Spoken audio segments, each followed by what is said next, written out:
नमस्कार. तुमचं परत एकदा स्वागत आहे माझ्या यूट्यूब चॅनलमध्ये.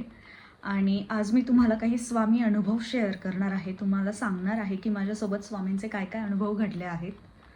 तर सगळ्यात पहिले एप्रिल महिन्यामध्ये जे गुरुचरित्रामृत पारायण होतं, तेव्हा काही अडचणींमुळे मला पारायणाला जाता आलं नाही, बसता आलं नाही. तर शेवटचे 2 दिवस उरलेले होते. मी सहजच म्हणून केंद्रामध्ये स्वामींचे पाया पडायला गेली. तर तेव्हा झालं असं, की मी तिथल्या एका मावशींना विचारलं, की "मावशी, अशी-अशी अडचण होती, तर मला काही पारायणाला बसता आलं नाही. तर काही शक्य होईल का पुढे? पुढचे शेवटचे 2 दिवस?" तर मावशी मला म्हणाल्या, की "हो, का नाही होणार?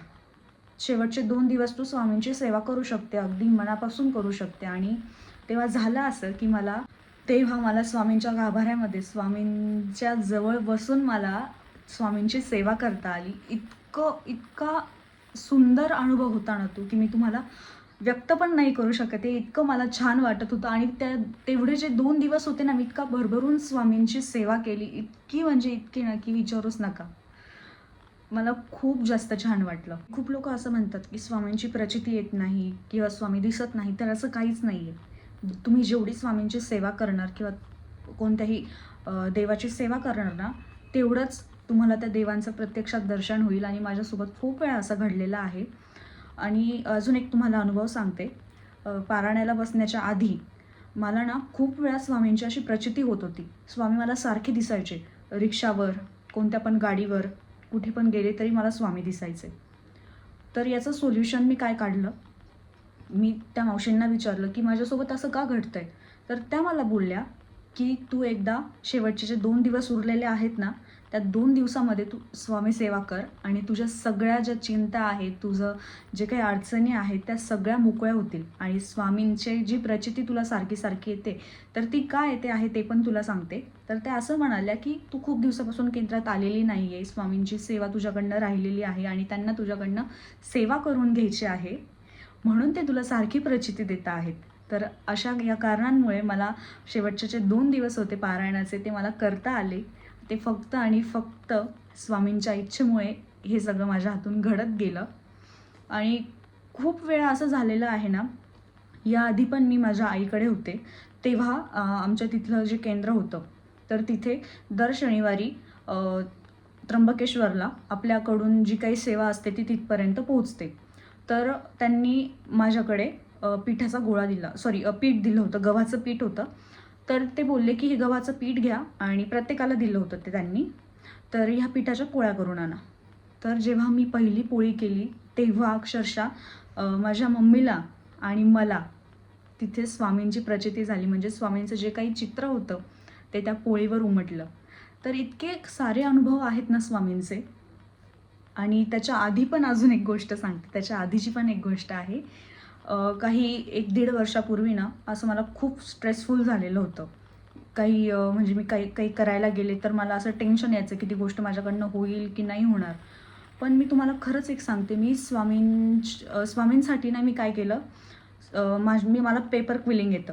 तर मी पेपर क्विलिंगच्या स्वामींसाठी पादुका बनवल्या. आणि म्हटलं ठीक आहे चला, की आपण ह्या स्वामींना ज्या पादुका बनवल्या आहेत स्वामींसाठी, त्या मी केंद्रामध्ये जाऊन देते. तर त्या मी पादुका केंद्रामध्ये जाऊन दिल्या. आणि त्यांची तिथे इतकी छान अशी त्यांनी पूजा केली ना त्या पादुकांची. तर त्याच्यानंतर माझ्यासोबत जे काही घडत गेलं, ते स्वामी इच्छेमुळेच घडत गेलं आहे. त्याच्यानंतर माझ्या आयुष्यात जे काही बदल झाले आहे, मी खूप अशी स्टेबल झाले. माझं माइंड स्टेबल झालं आणि मी निर्णयक्षम झाले. म्हणजे माझ्यामध्ये जी निर्णय क्षमता नव्हती, की मला स्वामींमुळे माझ्यामध्ये ती निर्णय क्षमता आली. मी स्वामींच्या आरतीला जायला लागले, स्वामींची सेवा करायला लागले, तेव्हापासून खूप करायला लागले. त्याच्या आधी पण मी 4-5 वर्षापासून स्वामींची सेवा करते आहे. आणि असंच 4-5 वर्षांपूर्वी पण जी काही गोष्ट घडली ना, ती अशी सहज मी केंद्रामध्ये जायचे.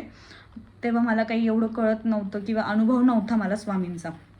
पण जशी मी केंद्रामध्ये जायला लागले, सगळ्या लोकांचे अनुभव ऐकायला लागले, तेव्हापासून स्वामी हेच माझे गुरु झाले आणि स्वामी हेच माझं सगळं काही आहेत, असं मी म्हणते. आणि तुम्हाला अजून एक अनुभव सांगायचा आहे. मेन म्हणजे आज तुम्ही बघत असणार, की मी एवढी तयारी करून का व्हिडिओ काढते आहे. तर ही जी साडी आहे, मला माझ्या मिस्टरांच्या लहान्या भावाने दिली आहे, दिवाळी गिफ्ट म्हणून. तर मला ऑगस्ट महिन्यामध्ये फिरायला जायचा प्लॅन होता आमचा क्लासतर्फे आमच्या. तर असं ठरलं होतं की आपण स्वामींकडे जाऊयात अक्कलकोटला. पण काही कारणांमुळे तो प्लॅन पण फसला. पण आम्ही बाकी ठिकाणी जाऊन आलो दर्शनाला, पण स्वामींकडे काही जाता आलं नाही. आणि तेव्हा मी हा सेट बनवला होता माझ्या हाताने आणि हीच साडी मला घालायची होती. पण इथे मला जशी हवी होती तशी भेटली नाही. मग मी साडीचा ग्रीन कलर घेतला आणि त्यावर ठरवलं की हा दागिना घालूयात. पण मग ते काही प्लॅन झालाच नाही स्वामींकडे जायचा. आणि आत्ता मला दिवाळीमध्ये खास बँगलोरवरून म्हणजे साऊथ इंडियावरून मला ही साडी त्यांनी आणली आणि मला हवी होती तशीच मला भेटली. आणि हा दागिना मला त्याच्यावर आत्ता स्वामींचा व्हिडिओ, स्वामींचा अनुभव सांगण्यासाठी एक चान्स मिळाला की ही साडी मी घालू शकते आणि या साडीद्वारे मी स्वामींचा अनुभव सांगू शकते. आणि लवकरच मला स्वामी अक्कलकोटला बोलवतील अशी मी इच्छा व्यक्त करते. आणि मला खूप भारी वाटेल की स्वामीने जर माझी ही इच्छा ऐकली आणि मी अक्कलकोटला गेली तर मी नक्की एक व्हिडिओ अक्कलकोटचा पोस्ट करेल. लवकरच स्वामींनी मला अक्कलकोटला बोलवावं स्वामींच्या दर्शनासाठी. माझी खूप मनापासून इच्छा आहे. आणि असेच काही जर तुमचे पण अनुभव असतील स्वामींचे तर नक्की आपल्या पेजवर शेअर करा. आणि कमेंट बॉक्समध्ये श्री स्वामी समर्थ लिहायला विसरू नका. तोपर्यंत श्री स्वामी समर्थ.